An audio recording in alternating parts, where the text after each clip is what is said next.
Hey everyone, I'm working to hit 1,000 subscribers and I need your help to get there. If you enjoy this content, please hit that subscribe button right now.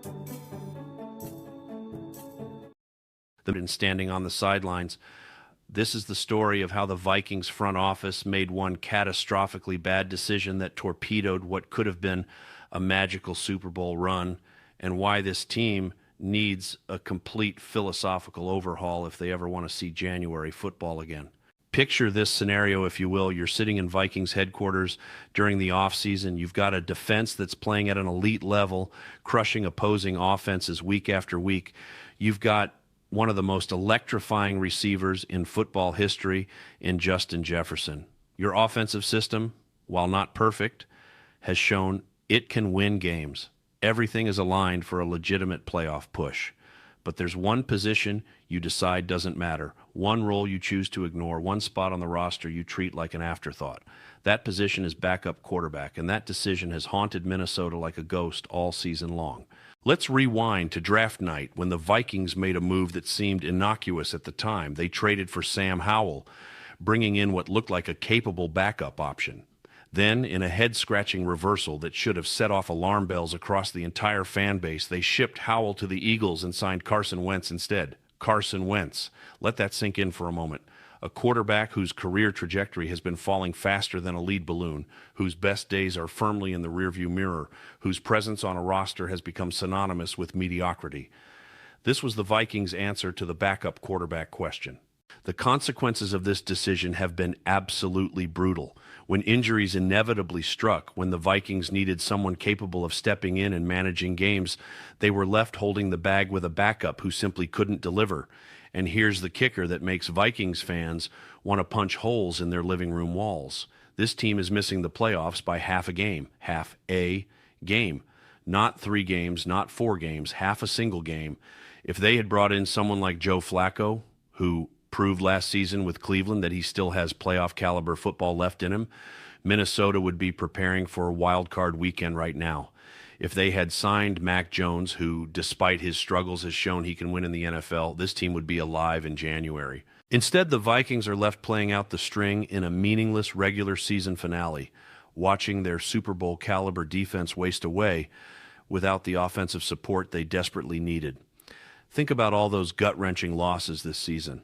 The Bears game where Devin Duvernay took that kickoff back for a touchdown, ripping victory from Minnesota's grasp. The Ravens game where the Vikings led at halftime before completely imploding in the second half. These weren't blowouts. These were winnable games that slipped through their fingers. Games where competent backup quarterback play could have made all the difference. If the Vikings had won just one more of those games, just of draft positioning. The market for quality backup quarterbacks was there for the taking. Marcus Mariota sits at the top of that list, a former starting quarterback who has shown he can come in and manage games effectively. His dual threat ability would have fit perfectly into Kevin O'Connell's offensive scheme. Then there's the nuclear option, the name that makes everyone do a double take. Aaron Rodgers. If the Steelers lose to the Ravens this weekend and Rodgers decides he's not ready to go out on such a sour note, could he end up in Minnesota? It sounds crazy, but crazier things have happened in the NFL.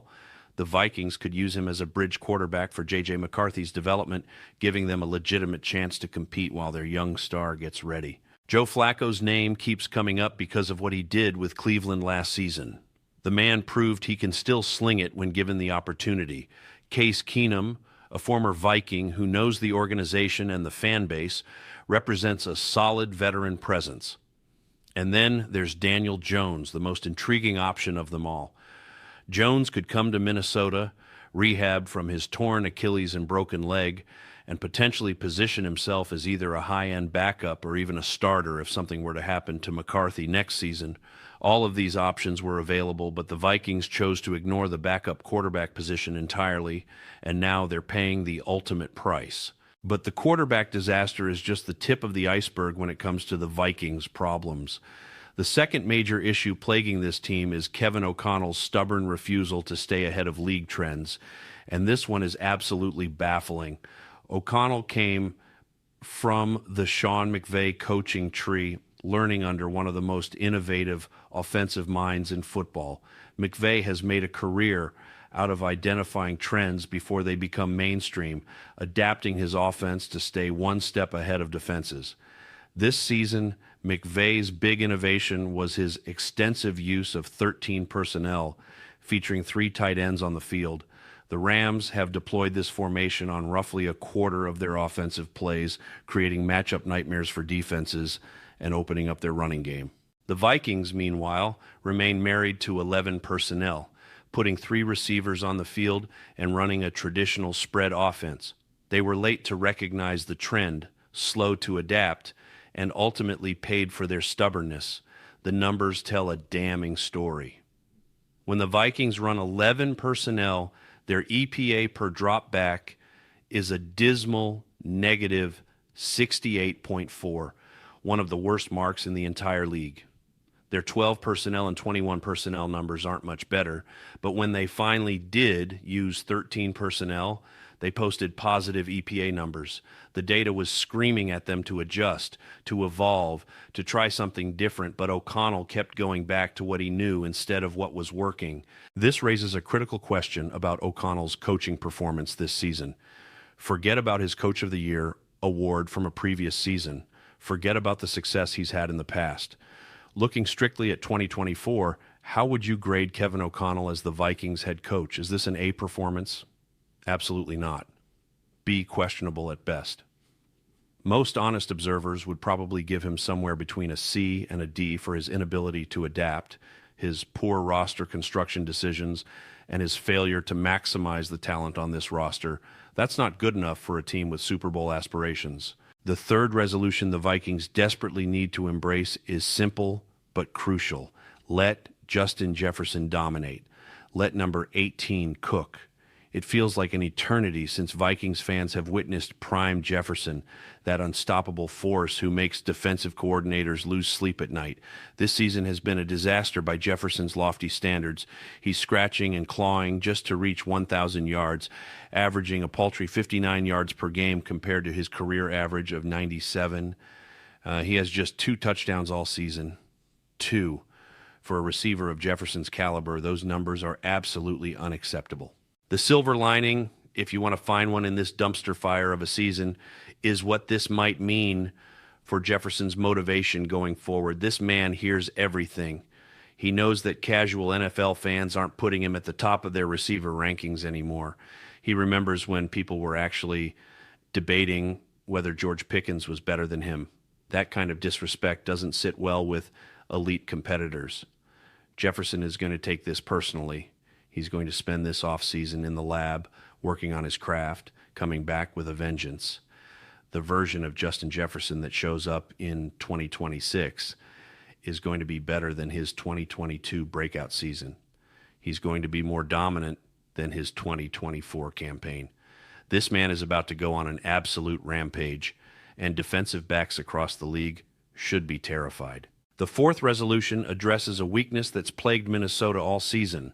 The Vikings must add talent to the secondary. There's no dancing around this issue. The defensive backfield has struggled mightily, and the 2 starting cornerbacks bear most of the responsibility. Byron Murphy signed a big contract in the offseason, but outside of a recent uptick in production with a few takeaways, he hasn't lived up to expectations. Isaiah Rodgers got his own team-friendly deal, but if you remove one decent game against the Bengals, he's been a massive disappointment. These aren't the lockdown corners the Vikings thought they were getting. The situation becomes even more complicated when you factor in Harrison Smith's uncertain future. Smith has been everything you could possibly want from a draft pick, spending nearly a decade and a half as the heart and soul of this defense. Harry the Hitman has delivered bone-crushing tackles and game-changing plays throughout his career. Watching his potential final game this Sunday is going to hit Vikings fans right in the emotions. This is a player who deserves to be mentioned alongside Troy Polamalu and Ed Reed when discussing the greatest safeties of the 2010s era. Maybe he's not quite at their Hall of Fame level, but he's absolutely in that conversation. That if Smith decides to hang up his cleats, the Vikings lose not just a quality starter, but a leader, a teacher, and a player who represents everything right about the organization. The Vikings need to figure out their secondary situation quickly, whether that means bringing back Smith for one more year on a veteran-friendly deal, where he skips training camp and shows up for week one, or whether it means hitting free agency and the draft hard to find young talent who can lock down opposing receivers. The fifth and final resolution ties everything together and represents the philosophical shift this team desperately needs. The Vikings must become a more physical football team. This has been the rallying cry since Kevin O'Connell took over as head coach, yet it remains unfulfilled. Defensively, the Vikings have no problems in this department. Brian Flores has his unit flying around the field, delivering devastating hits, controlling the line of scrimmage, and imposing their will. The offense, however, is a completely different story. Not once during the O'Connell era have Vikings fans gone into a road game feeling confident that their team could run the ball down opponents' throats. Not once have they felt like Minnesota could dominate in the trenches and control the clock. The Vikings remain a finesse, pass-first team in a league that's rediscovering the value of physical ground-and-pound football. This disconnect between what the defense does well and what the offense attempts to do creates a fundamental imbalance that good teams exploit. The solution might be sitting right there in this year's draft. Jeremiah Love out of Notre Dame represents one of the best running back prospects we've seen in the last decade.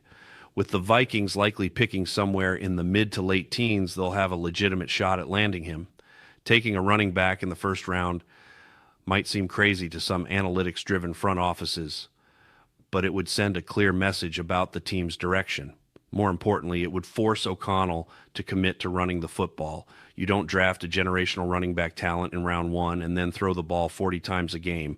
That pick would create accountability, forcing the coaching staff to build an offensive identity around physicality and toughness rather than finesse and spread concepts.